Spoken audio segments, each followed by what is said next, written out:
As a responsible person with growing concerns for your privacy and personal liberty, you want to know where we're headed and what you can do about it. We ask the experts what you need to do to take prudent and responsible action to safeguard your family's wealth and well-being, and what basic first steps will help you to be aware and prepared. ReluctantPreppers.com. Well, speaking of that one world edifice, I mean, circling back to how's that working out for them in the health, what's the demonstrable health or illness of the euro, for example, and what evidence can we see that shows whether it's healthy or not? Well, the proof is in the pudding. I would suggest that anybody who's paying attention might be aware that the people in Germany are dead set against bailouts for Greece, and the Germans historically, because they've had some pretty nasty experiences themselves with fiat money and creating too much fiat money, and I think in the German psyche, I think they know that story doesn't end well. Witness their Weimar experience from the early 1920s, which set the groundwork for a complete and utter diabolical totalitarian maniac like Hitler to come to power. But it was this experiment with fiat money and printing too much fiat money that laid the groundwork for that. And it's starting to look like maybe history is going to repeat itself. Maybe in America this time, because America seems to be marching down a road towards a totalitarian type of government, as opposed to the Republican state that was initially installed. And this is actually, not good for humanity, through my eyes at least. So to sum up, I'd say, how's it going for these globalists in their pursuit towards a one world edifice? Not so good, especially not for humanity. So what do you see in the euro that we should be looking to if we're concerned about the long-term health of the dollar, for example? What do we see in the euro that's tipping us off to having that is showing concerns? Well, I mean, the path. Listen, as the euro goes, so goes the dollar. The euro is a fiat currency, which is nothing more than a derivative of the U.S. dollar. But as is, all currencies are nothing more than derivatives of the U.S. dollar, because all currencies are only expressed in terms of dollars. When you talk the euro, you're talking about a rate of exchange between it and the dollar. When you talk about the Canadian dollar, you're talking about a rate of exchange between it and the dollar. When you talk about gold, you're even talking about a rate of exchange between gold and the dollar. And from that standpoint, the world has never been on a system of pure fiat money as a world's reserve currency, and where no currency in the world was actually backed by gold. And so this has been the case now in our world since 1971, when President Nixon closed the gold window, and the lifespan of pure fiat currencies is generally historically been deemed to be somewhere in the 35-year lifespan range.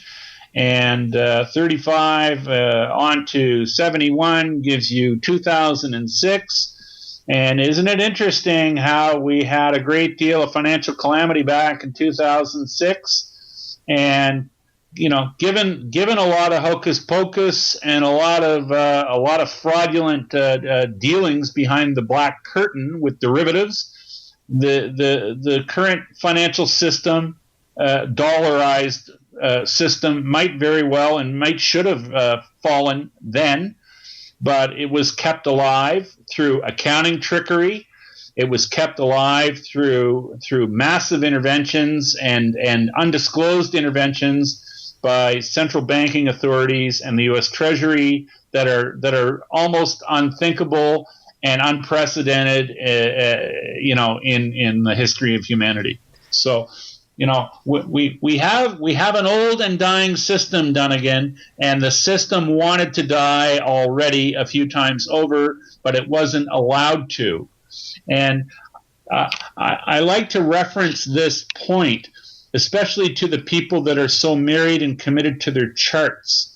And they tell us how charting is going to do a great job at telling us what the future holds for us. Well, if chartists were honest with themselves, I think they'd even maybe agree, if they knew how to chart it the right way, that the dollar probably should have died some time ago, according to the charts. But lo and behold, the dollar did not die. And the reason the dollar did not die, Dunnigan, is because we have a thing called surreptitious interventions in markets. Our capital markets have become a sick joke. And when you're doing hocus pocus on a grand scale, you can make things stretch out or go longer than they otherwise would.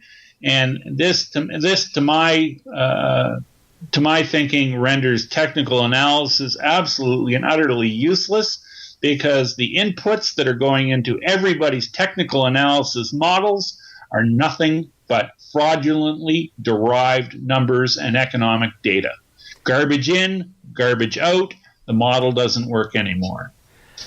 I wonder if that leads us to, and if you'd go with us then, to the steps of what the individual person who is aware of these realities and these historical patterns can yet do, first to take any actions to protect their own finances to the extent possible, and secondly, as you've mentioned a couple of times tonight, to guard or to reclaim any of their civil rights, their civil liberties. So if you could first talk about what people can do to on an individual basis to protect themselves financially, and then if we could talk about how they can do to protect their civil rights. Well, protecting one's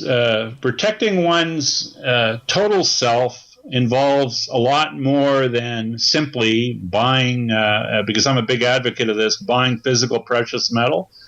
My preferred method would be to own some coins, gold or silver coins, to as a hedge or an insurance policy on your financial net worth.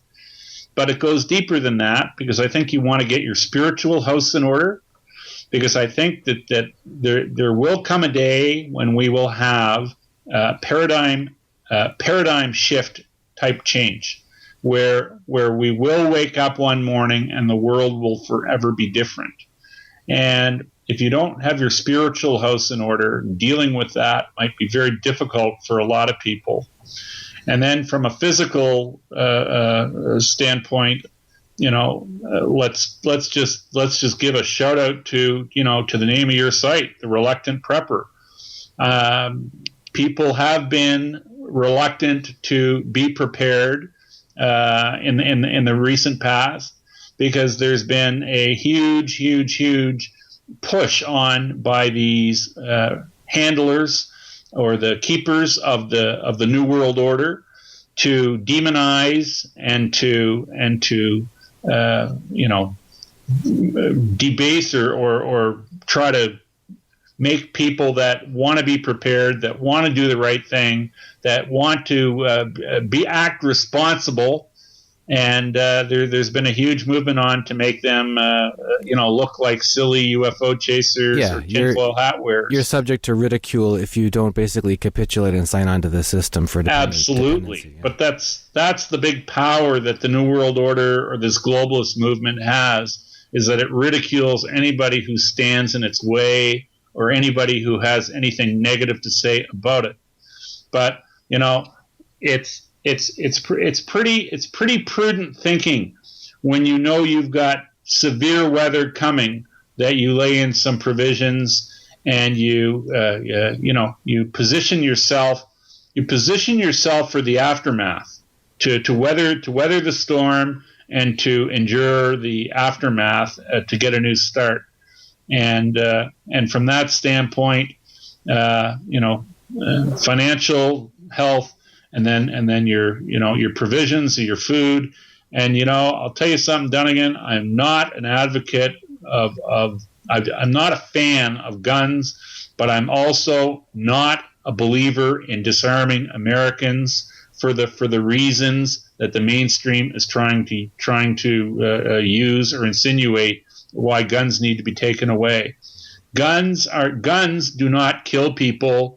And to touch on something that's been in the news recently, these mass shootings that tend to occur from time to time, in more so in your country maybe than in Canada, but we have ours here too.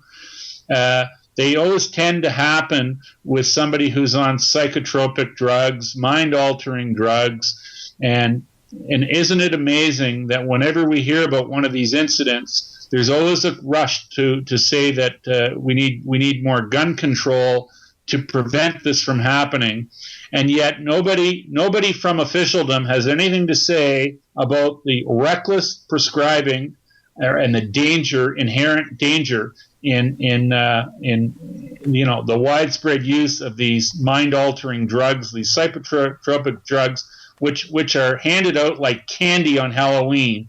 It seems to me, to almost anybody who complains of a bellyache. And this is really maybe the real crime that should be, and the real injustice that should be published, talked about, and there should be a national dialogue about that. Because it seems to me that anybody who's strung out on drugs can find umpteen different ways to mow people down, whether it's to jump in a car and go run through a crowd. If somebody does that, are we going to outlaw cars? Or grab a knife and knife people? Are we going to outlaw knives? And it's just, and you can take that right to guns. Anybody who's whacked out on psychotropic drugs, any act they commit with a gun, I don't blame on the gun necessarily at all.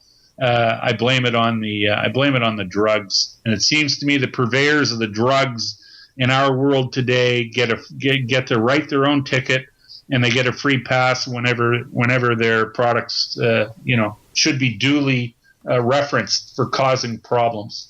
I would direct folks who haven't had a chance to read an article, an essay actually called "On Sheep, Wolves, and Sheepdogs" by Dave Grossman. He talks about, and it comes to mind because I think about what I've heard said recently about a number of these mass atrocities that have happened in so-called, gun-free zones, whether it's schools or movie theaters or churches, that sort of thing, or even if you think about the 9/11 airplane incidents, it was the one airplane on which ordinary people were willing to rise up and take matters into their own hands, that even greater loss of life was prevented or averted, and how much more could have been averted by a alert populace ready to take prudent and common sense action against someone who's trespassing on a large group or whatever. But what a little clip from that article says: the sheep generally do not like the sheepdog. He looks a lot like the wolf. He has fangs and the capacity for violence.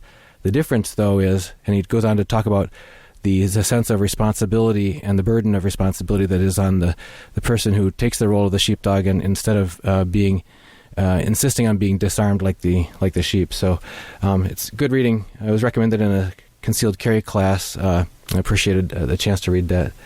I wonder if you could let people know, Rob, your work is extensive. You've got a deep background in precious metals, as you alluded to. If they want to find out more about your writings, and you've got extensive approach on different current topics, where can they find more about you? You can find me on the web at kirbyanalytics.com, Dunnigan.